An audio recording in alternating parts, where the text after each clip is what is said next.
Israël, comment ça marche? Vous allez adorer comprendre Israël. Israël, comment ça marche? Sur Studio Kalita. Salut à tous, bienvenue. Je suis avec Sarah Bismuth, une nutritionniste. Et oui, pour Israël, comment ça marche? Vous vous demandez quel rapport, mais vous allez tout de suite comprendre.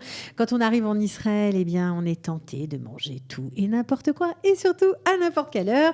Mais heureusement, nous avons la voix de la sagesse à côté de nous qui va nous expliquer pourquoi c'est pas très bien d'agir comme ça. Bonjour Sarah. Bonjour, merci de m'avoir invitée. Mais de rien, de rien. Donc la nutrition, alors on se demande, bon franchement, manger, tout le monde sait manger. C'est pas très compliqué. Est-ce que c'est tellement important quand on arrive en Israël de faire attention à certaines choses?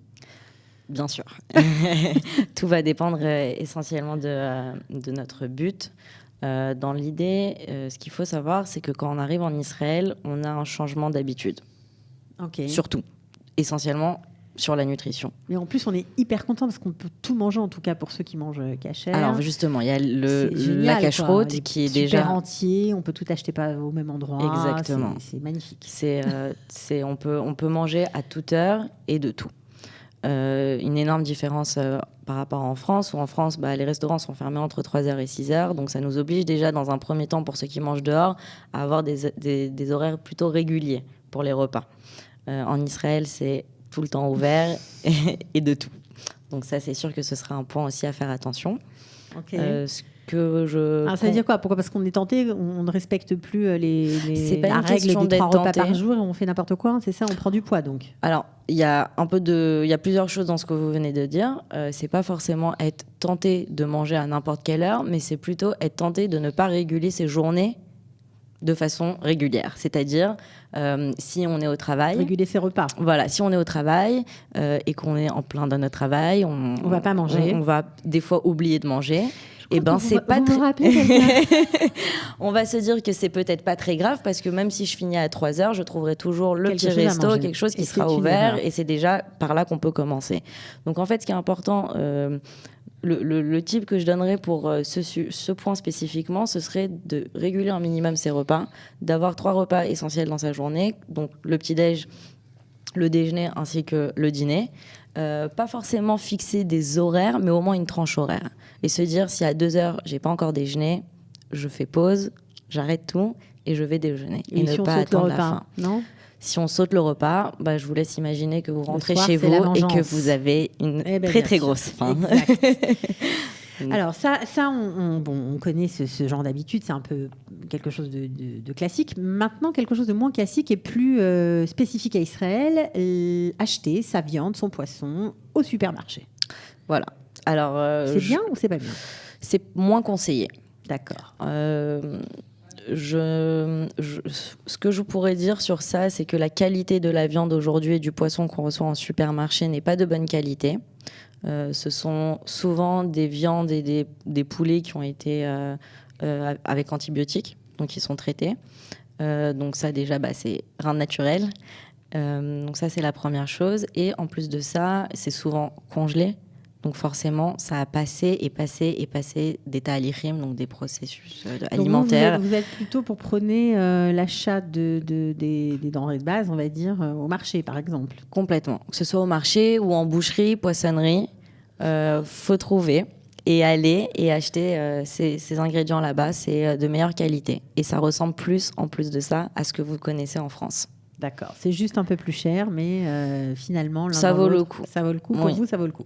Oui. Qu'est-ce qu'on fait quand on ne comprend pas l'hébreu, qu'on se retrouve justement au supermarché pour acheter des laitages? Allez, ne nous fâchons pas, on va acheter des laitages, mais on ne sait pas lire les étiquettes. Voilà. Alors, que ce soit les laitages ou au contraire encore plus important que tout ça, c'est tout ce qui est les gâteaux et puis la publicité mensongère. Donc, pour ce sujet, ce qu'il faut essayer de faire, c'est de savoir lire ce qu'on appelle le Tavit Mazon. C'est le tableau qui se trouve de l'autre côté, au dos du moutsar, du produit. Voilà. Donc, en fait, c'est un tableau qui est universel, c'est-à-dire qu'il y aura toujours pour 100 grammes de produit, combien de calories, combien de sucre, combien de gras, etc. Il faut faire attention. Voilà. Donc, en fait, il faut apprendre à lire ça. Pour apprendre à lire ça, il faut toujours se rappeler que c'est sur une base de 100 grammes. Et pas forcément par le poids du produit. Exactement. Et pas forcément le produit qu'on a dans la main qui fera tout ça. je voudrais juste rajouter un petit point sur ça qui me paraît vraiment important, faire la différence entre 2 produits. Par exemple, si on ne sait pas très bien lire, même l'hébreu. On prend 2 produits qui sont ressemblants, c'est-à-dire on a pris l'exemple des produits laitiers. On cherche par exemple un yaourt, savoir s'il y a du sucre ou pas du sucre dedans et on ne sait pas vraiment lire. Dans le tableau, on peut repérer, en faisant une comparaison entre 2 produits, quel est le mieux. Donc là où il y aura le moins de sucre, ce sera le mieux. Je vous conseille plus de regarder le sucre plutôt que le gras pour les produits laitiers, parce qu'en Israël, en général, en termes de yaourt, c'est jusqu'à 4-5% et non pas 28, 30 ou 40. Donc, c'est plus important de regarder le sucre. Mais encore une fois, ça va dépendre quel produit on cherche. Donc, parce que si aujourd'hui, on cherche quelque chose qui nous amène de la protéine, alors on peut regarder combien il y a de sucre dedans, bien évidemment, mais surtout regarder la valeur de ce que le produit nous apporte en termes de protéines. Alors ça évitera peut-être à tous ceux qui font l'ALIA, parce que c'est une histoire qu'on raconte, c'est assez connu, on prend 10 kilos la première année de l'ALIA, qu'on vienne célibataire, bien que les habitudes alimentaires ne soient pas les mêmes, parce que là, pour le coup, on doit se faire à manger, donc on mange n'importe quoi, j'imagine.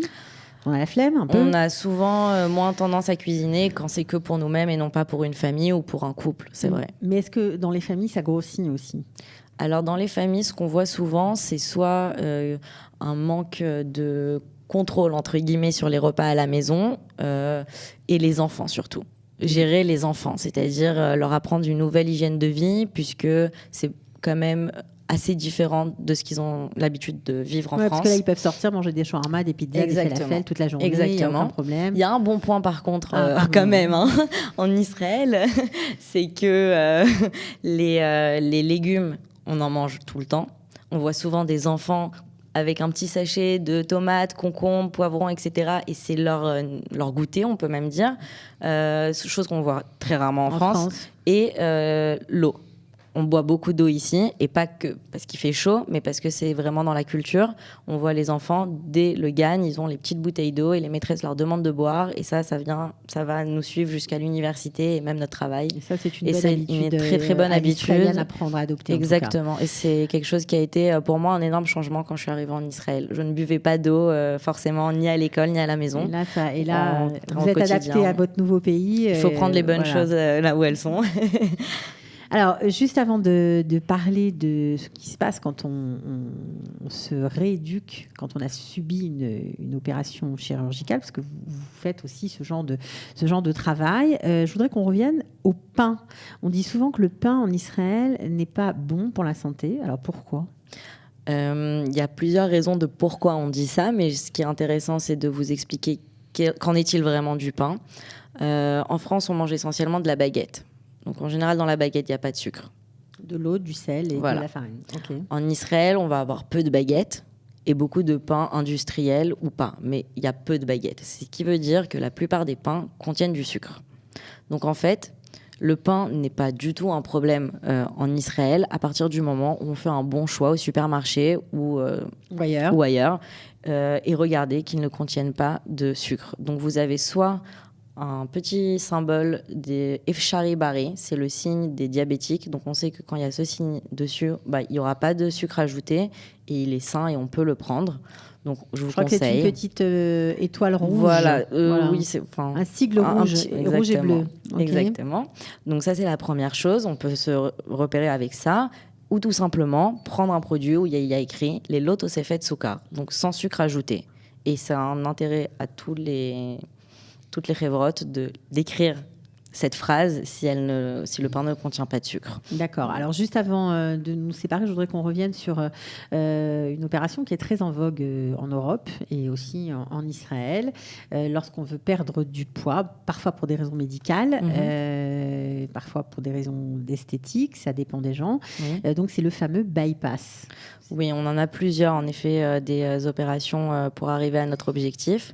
Là, c'est une opération quand même très lourde de conséquences. Oui, c'est une opération lourde de conséquences. On perd beaucoup de poids. Ce qui est important, c'est avant tout d'avoir tout fait avant cette opération, d'avoir vraiment pris tous les moyens nécessaires pour arriver à perdre du poids sans opération. C'est le premier chemin idéal à faire avant de se lancer dans ça.